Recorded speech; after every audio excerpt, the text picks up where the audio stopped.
this is a part 2 to a video I already did called How Do I Change My Life?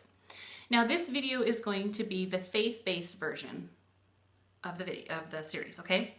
Now if that is not your thing, that is totally cool. I invite you to hang in there with me though, because I might say something that make you go, I never really thought about it that way, okay?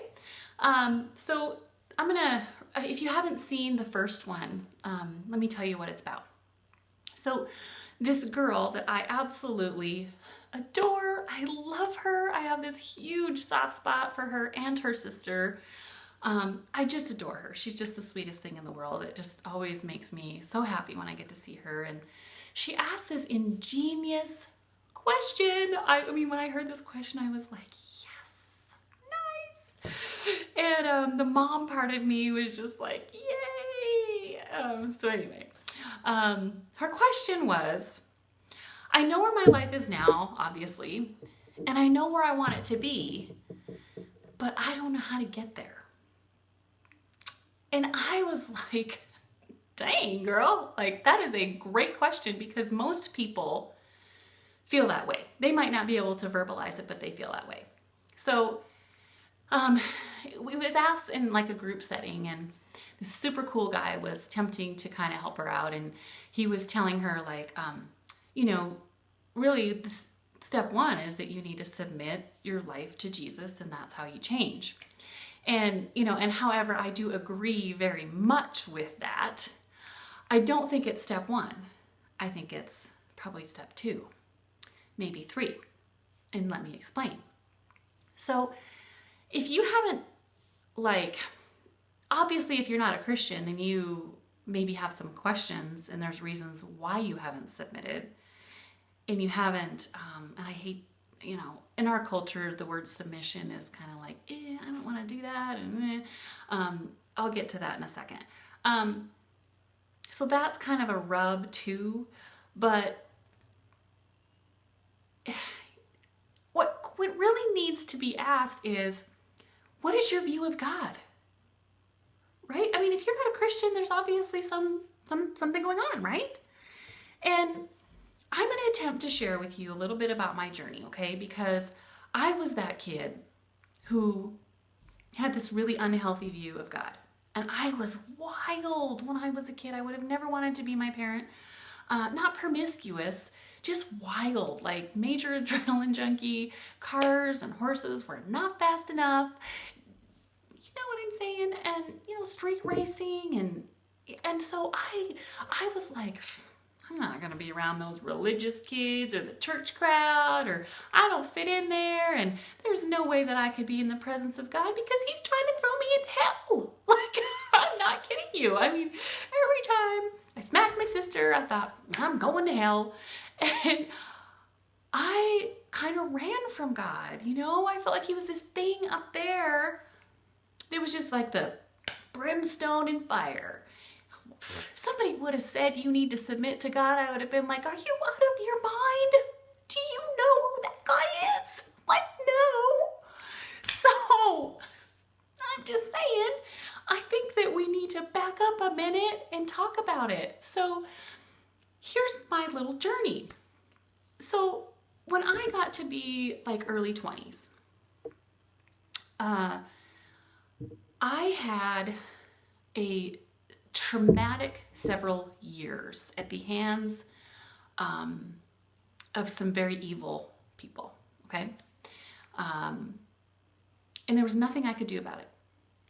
And it brought me to a point where I was like, okay, God, I know you exist. Like, that's never been my issue. Like, I get that you exist. But if you're in charge, I don't understand what's going on, and I need to make sense of this, and I really need to know who you are because I don't get this, and this sucks. Just being honest. So, to make a long story short, I ended up going to a Bible study for this wonderful, wonderful man. I just adore him. He's, you know, like my dad's age, did this Bible study, and it was just for women.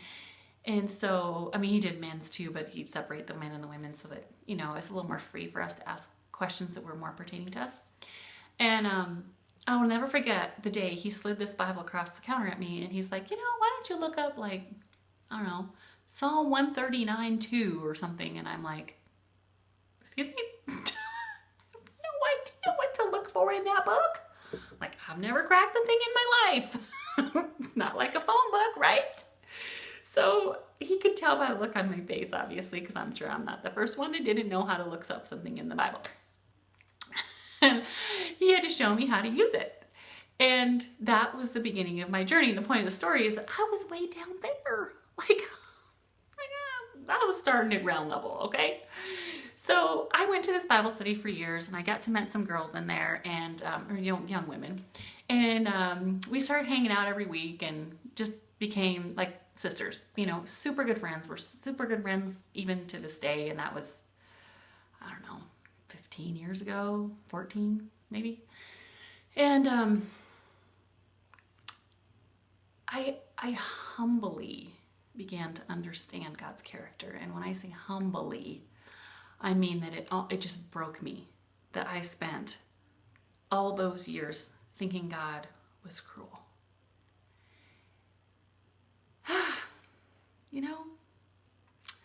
And when I became a mom, I really was able to understand how much you could really love somebody.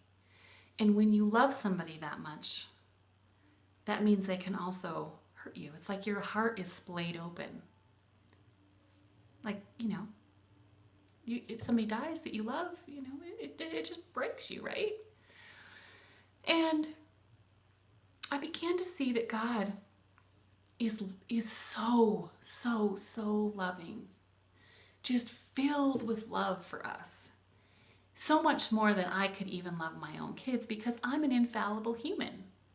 He's not. He is not like us. We are made in his image, but there is really no comparison here, okay?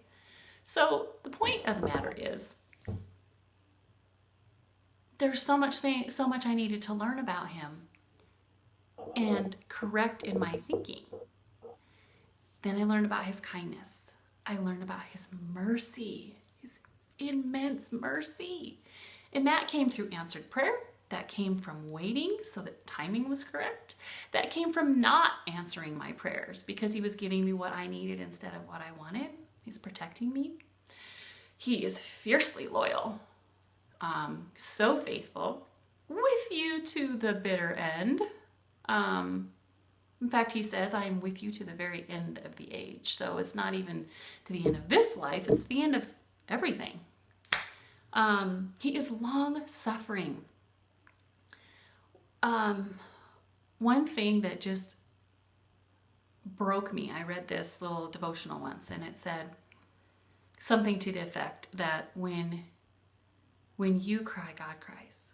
And a heavenly hand is reaching out to wipe your tear. And I was like, whoa, really? Like, I just never really understood that God suffers with us in this nasty, awful, broken world.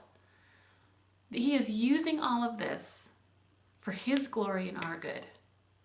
And that he is down here in the muck and the mire, suffering with us. He cries. His emotions are all like we have, only like on steroids. Like he has an immense amount more of a capacity for kindness and sadness too, and also anger.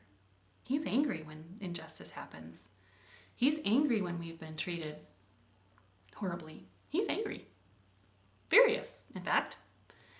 And me being a justice lover was comforted by that. And I needed to see that before I could ever really give my life to him and understand what he did for me, understand that he gave everything for me, understand what he saved me from. Like, God doesn't want any of us to go to hell. And here I was growing up thinking that all he wanted was for me to go to hell. He wanted to catch me doing something wrong. Well, it wasn't very hard. I was wild. And he doesn't want anybody to go to hell. Hell wasn't even created for us. It was created for the fallen angels. Hell is simply a place devoid of God. And the only reason that people go there is because God is the ultimate gentleman. You know, when people say, no, no, no, no, I don't want anything to do with you, as he's bawling, he says, okay, you can go to a place devoid of my presence. But I don't think people understand what that really means. Love, kindness, fresh air, green grass, birds singing, your favorite animal, the sunshine, the beach, mountains, mountain streams aren't there because that's all God. God is everywhere. His fingerprints are everywhere. Hell is simply a place devoid of all of that. He does not want you going there. And I was like, oh my gosh, really? Do you see why that needs to be step one? Now, after you figure that out, and you go, wow, this guy's actually pretty cool. He's not wanting to kill me or send me to hell or whatever, you know. Once you figure that out, you go, wow, he did all that for me. Yeah, I want to live for him. I want to figure out what he has for me, what purposes he created me for. Then you can submit. Then you can go, and I know, let's get back to the submission thing. Submission really is saying, like, okay, I don't have it all figured out. I need a leader. I need somebody to kind of partner with me here, but really and essentially be the boss. And I don't know about you, but I don't have what it takes to fix the world. I don't have what it takes to even fulfill the purposes that I have. I don't have what it takes to even function at a high level every single day. And if you do think you do have what it takes, think about when you've had like a horrific stomach flu, you know, just puking and you just can't even hardly function. Now I'm a celiac. So when I have even accidental exposure to gluten, I cannot stop throwing up. I don't think I really have to explain to you how helpless I feel. Okay, I'm not the one to run the world, you know, and I certainly don't feel like I'm the one to run the world or even my own life when I can't even pick myself up off the bathroom floor. Okay, so we don't have what it takes. We don't. We just don't. If we want to change, we have to be Jesus powered. That's just the way that it is. Now, if you're not at this point where you're like, yeah, I get it, and I want to learn more about this, and I want to begin to change my life. If you're not there, it's okay. It's really okay. You know, I want to be that person also that you don't feel like I'm shoving my opinion on you, that you feel like you could ask me questions, and I'm going to just try to help you understand what I feel and believe, and maybe it would help you kind of you know, kind of open up a box a little bit where you could kind of look around and go, oh, okay, like I get it, you know, or I don't, and I need more answers, and maybe I don't even know what I don't know, and I don't even know what questions to ask. You get me, right? So I want to be that person for you. I want you to be able to send me emails and say, I don't believe. I'm not a believer, but I'm just curious about this piece. What do you think? And I want you also know that God is okay with your questions, okay? He says if you seek him with all your heart, you will find him. Seek, seek, seek. He's okay with that. He's okay with the doubts. He understands that you need some answers. He gets it, okay? However, I want to caution you with something. If you're listening to this, you're probably fairly young. And what happens, at least with most young people, it did for me anyway, is that you have a little bit of an invincibility complex. You don't think you could ever die. It's not going to happen to you. And I just want to say, you don't know when you're going to die. I don't know when I'm going to die. I have no idea.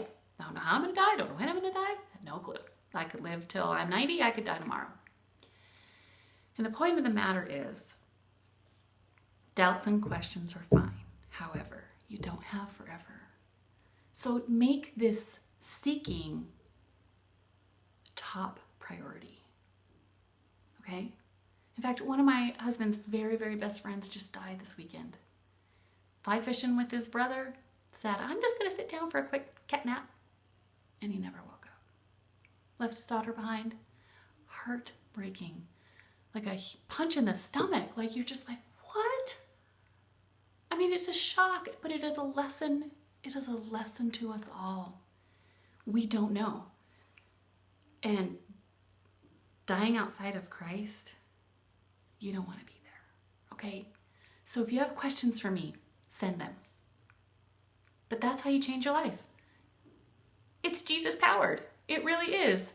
And when you say, hey God, you know what? I do want to fulfill the purposes that you have for me. I know I can't do it by myself. He'll help you. You know, that's just how it works. We can't change to be who God created us to be without him, right? And I look back at who I used to be and I cringe. Like I've said and done some horrible things and that I feel terrible about, and I could never be the person I am today without God. Never. And I've been through enough stuff in my life where I have seen the devil. So I know who God is. Okay? So anyway, that, my friends, is really how you change your life. So if you like the video, of course, hit the thumbs up. If you're already on my website and you want to poke around a little bit, see if there's any other questions that you have that I may have answered. Go ahead and look around. If there is something there that you want me to or something that isn't there that you would like me to answer, just send me a quick comment and I will be happy to do that. I just love you all to pieces, and I will see you next time. Bye.